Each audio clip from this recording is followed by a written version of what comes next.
tout le monde, alors aujourd'hui on se retrouve pour une toute nouvelle vidéo où je vais réessayer la recette avec du gel douche et du sucre en poudre. Alors la dernière fois on avait obtenu quelque chose qui ressemblait à du slime, on en avait obtenu un sur les 4. Pour ceux qui n'ont pas vu la vidéo, n'hésitez pas à aller la voir, elle est sortie il y a 2 voire 3 jours. Et là on va réessayer avec les mêmes ingrédients, donc du gel douche Tahiti et du sucre en poudre que j'ai mis dans une boîte. Mais cette fois-ci, on ne va pas laisser poser à l'air libre ou au réfrigérateur. On va tout simplement passer ça au micro-ondes, 10 secondes, mélanger et repasser 10 secondes jusqu'à obtenir une pâte. Et je pense que c'est possible. Donc, c'est parti. Donc, pour les doses, c'est très simple. Il faut mettre 1 cuillère à café de gel douche pour 2 cuillères à café de sucre. Donc, moi, je vais doubler les doses. Donc, je vais mettre 2 cuillères à café de gel douche et 4 cuillères à café de sucre en poudre. Donc, c'est parti. Je vais commencer par le sucre en poudre. Ça va être plus simple, autrement après le sucre, autrement il va être collé sur la cuillère. Donc 4 cuillères. Et ensuite j'ajoute mes 2 cuillères à café de gel douche.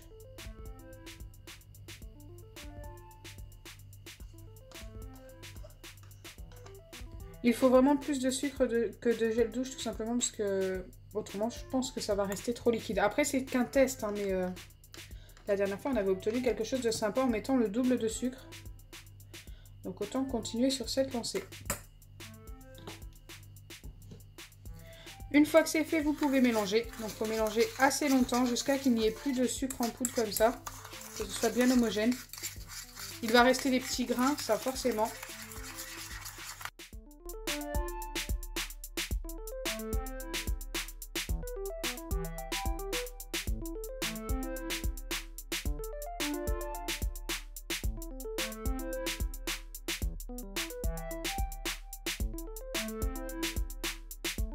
Une fois que c'est fait, vous pouvez colorer votre slime. Moi, je vais ajouter une cartouche d'encre noire et normalement, ça devrait nous donner du violet. Ok.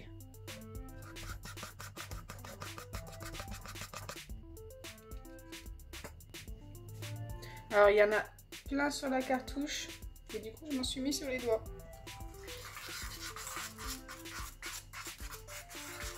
Vous voyez, ça nous donne un violet assez foncé. Mais j'aime bien, ça va. C'est déjà très élastique hein, comme préparation. Une fois que vous avez bien mélangé, normalement ça vous donne à peu près ça. Allez, c'est parti, on va passer aux 10 premières secondes au micro-ondes et je reviens vers vous pour voir ce que ça donne. Donc voilà la préparation 10 secondes après être passé au micro-ondes. Donc là comme ça n'a pas l'air d'avoir changé mais en fait c'est devenu plus liquide, beaucoup moins épais, donc je ne sais pas si ça va fonctionner. Après c'est peut-être parce que c'est très chaud. D'ailleurs faites très attention pour les plus jeunes d'entre vous, faites ça en présence d'un adulte ou demandez à un adulte tout simplement de vous le faire. Donc je vais mélanger pendant une bonne minute pour refroidir un peu la préparation et voir si ça se réépaissit.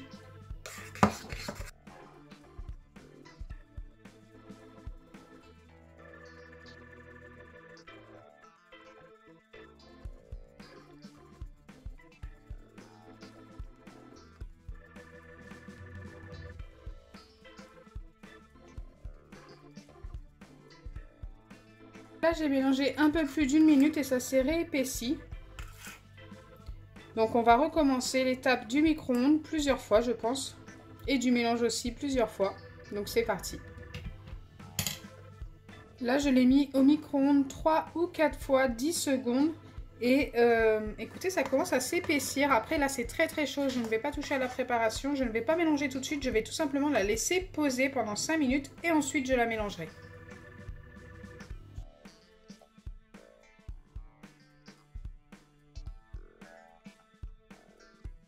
Donc là, j'ai laissé poser un petit moment, 10 bonnes minutes au moins. Et encore là, c'est encore tiède. Il faut faire attention, hein, ça reste chaud très longtemps. Et c'est devenu très épais. J'avais pas encore vérifié, donc je suis assez étonnée. Je pense qu'on peut obtenir un slime avec cette recette. Après, rien n'est sûr, hein, rien n'est terminé. La recette est presque finie, je pense. Je vais remettre ça, je pense, 10 à 15 secondes au micro-ondes. Parce que c'est pas encore assez formé. Une fois que ce sera fait, je laisserai poser pendant 5 à 10 minutes une nouvelle fois et on se retrouvera juste après. Donc voilà ce que ça donne après l'avoir remis au micro-ondes. Waouh, ça a durci un petit peu sur le dessus. Donc après l'avoir mis au micro-ondes 10 à 15 secondes et l'avoir laissé poser pendant au moins 10 bonnes minutes, ça a bien épaissi, je trouve. Donc je ne pense pas que ce soit possible de le prendre encore dans mes mains. Ça me paraît encore très collant. Je vais le mélanger un petit peu. Alors cette recette, si elle fonctionne, elle est très longue à faire, mais au moins c'est une bonne alternative si vous n'avez pas de colle et d'acide borique. C'est encore très collant.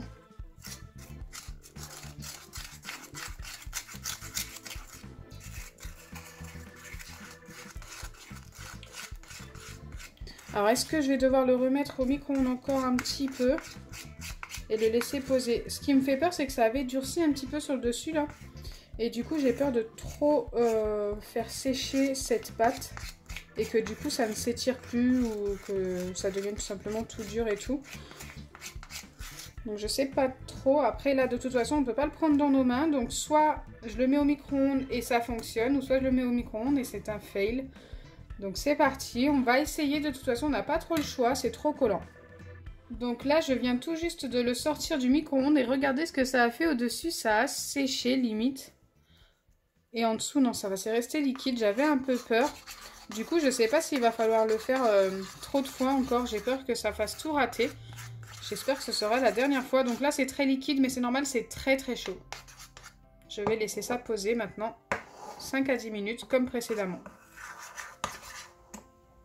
Donc me revoilà après 10 bonnes minutes. Et regardez, ça a vraiment séché sur le dessus. Donc ça me fait un petit peu peur.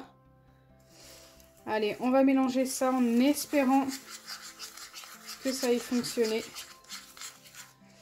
Là, je commence à devenir un petit peu sceptique en vrai.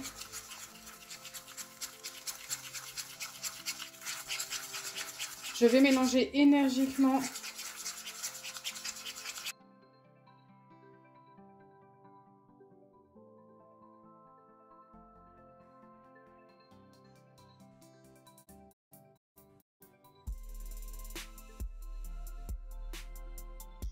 Je suis quasiment sûre que si je remets ça au micro-ondes pendant quelques secondes, ça va être raté.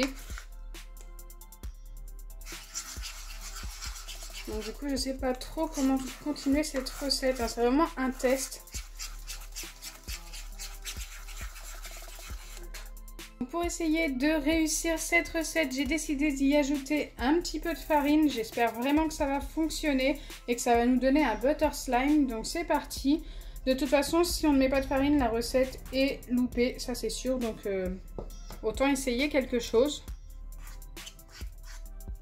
Car là, je peux vraiment pas la prendre dans mes mains.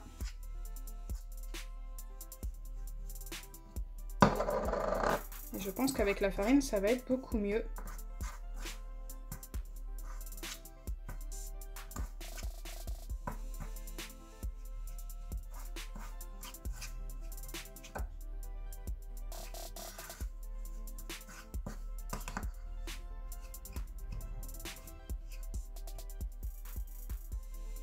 Je pense que je vais le travailler un petit peu à la main, mais pour ça, je me mets un petit peu de farine sur les doigts.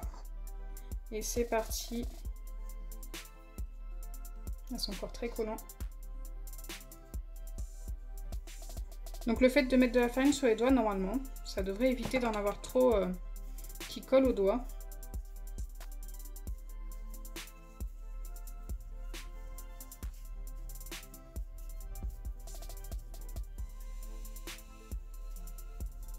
Je pense que si vous avez de la maïzena, c'est beaucoup mieux que la farine. Moi, je n'en avais pas. Donc si vous avez de la maïzena, n'hésitez pas à essayer. Je remets ma pâte dans la farine.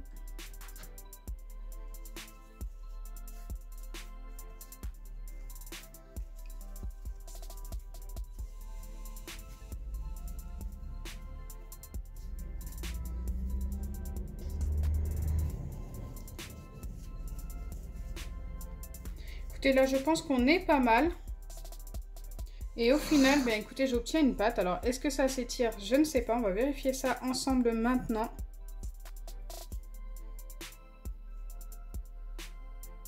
Ça s'étire un petit peu. Alors, est-ce qu'il faut la travailler un petit peu plus? Je trouve qu'on est plutôt pas mal. Pour un butter slime en tous les cas. C'est pas du tout ce que je voulais obtenir. J'aurais voulu obtenir vraiment la texture d'un slime basique. Mais écoutez, on essaye. Peut-être qu'un jour on trouvera la recette. Mais là, ça n'est pas encore le cas. Mais bon, butter slime, c'est quand même pas mal. Le butter slime s'étire beaucoup moins qu'un slime normal, forcément.